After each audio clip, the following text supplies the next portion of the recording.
Salut tout le monde, c'est Erwan Le Havre et on se retrouve aujourd'hui pour l'après-match de la 27e journée de la Ligue de BKT pour débriefer cette rencontre entre Metz et Le Havre, score final, un but partout. Alors c'est parti pour cette vidéo après-match.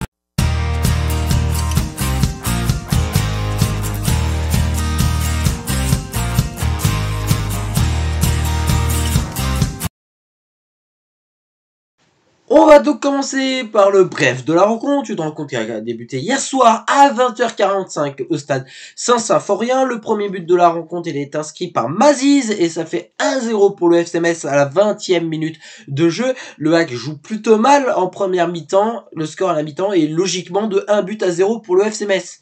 Le Hack s'est fait remonter les bretelles par Luca Elsner à la mi-temps et ça s'est fait ressentir car oui, tout de suite et d'entrée de jeu, dès l'entrée de jeu de la seconde mi-temps, c'est Amir Richardson qui égalise pour le HAC à la 46e minute de jeu. Donc ça faisait même pas une minute au final que le jeu avait repris que le but de Richardson a eu lieu. Donc un partout. Derrière le Hack qui aura tenté de marquer le second. Malheureusement, on n'arrivera pas à trouver l'ouverture nécessaire pour pouvoir y parvenir. Et du côté Messins, ça a été la même chose. Ils ont cherché, mais ils n'ont pas réussi à y parvenir. Donc, je dirais score assez logique. Voilà, le Hack a eu plus le monopole de la deuxième mi-temps, tandis que Metz a eu le monopole de la première mi-temps. Donc, chacun a eu un petit peu sa mi-temps.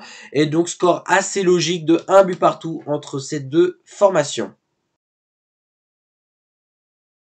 Et c'est parti donc pour notre 100% hack. Quand on fait match nul, on se pose toujours la question de se dire, est-ce qu'on remporte un point ou est-ce qu'au final, on en a perdu deux?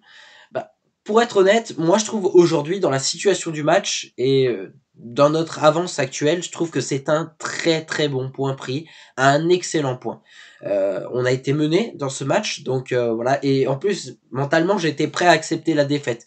J'étais prêt à me dire, ouais, c'est bien, allez, on a fait 24 matchs d'affilée sans défaite. J'étais prêt, j'avais calculé le coup, je me suis dit bon, tant pis, c'est pas grave, hein, ça peut arriver une fois de perdre. Eh ben non, le Hack égalise et nous permet de continuer notre bonne série d'invincibilité qui se porte maintenant à 25 matchs d'affilée sans défaite, 26 sur le total de la saison. Donc c'est un très très bon chiffre évidemment et c'est vrai que on égalise. Après on fait une seconde mi-temps plutôt correcte.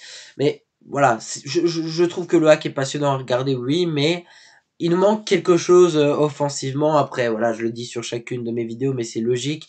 Voilà, on a quelques craintes. Des fois, on n'ose pas faire les bonnes choses. On est mauvais dans les timings offensifs, dans les contres, etc., etc.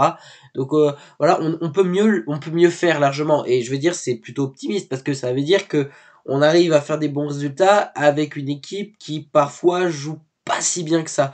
Oui, le Hack ne joue pas toujours aussi bien que ça et ça se ressent aussi au niveau du coach Luca Elsner qui a envie de les faire progresser. On l'entend souvent gueuler, voilà, je veux dire, c'est le devoir d'un coach et c'est ce que je reprochais souvent à Le Guen, c'était que Le Guen ne gueulait pas assez avec les joueurs ou ne leur parlait pas assez quand ça se passait mal. Il s'en foutait, il allait s'asseoir sur le banc, c'était fini. Donc les joueurs avaient pas d'accompagnement. Un entraîneur, c'est censé accompagner ses joueurs, même pendant le match, et ça se ressent avec Luca Elsner qui dès qu'il se passe quelque chose de pas bien, il est pas content et ça se fait ressentir. On l'a vu directement, la mentalité de l'équipe en seconde mi-temps était totalement différente. Je dis pas que les joueurs n'avaient pas envie en première mi-temps, mais je dis juste que oui, je vais utiliser les mots de El Hadjam, on a fait de la merde en première mi-temps. Voilà, donc c'était pas évident en plus sur un terrain qui glissait beaucoup aussi, hein, de pratiquer du beau jeu. Donc voilà, ça fait partie du football des fois de tomber sur des terrains un peu spéciaux, un peu compliqués, mais c'est comme ça.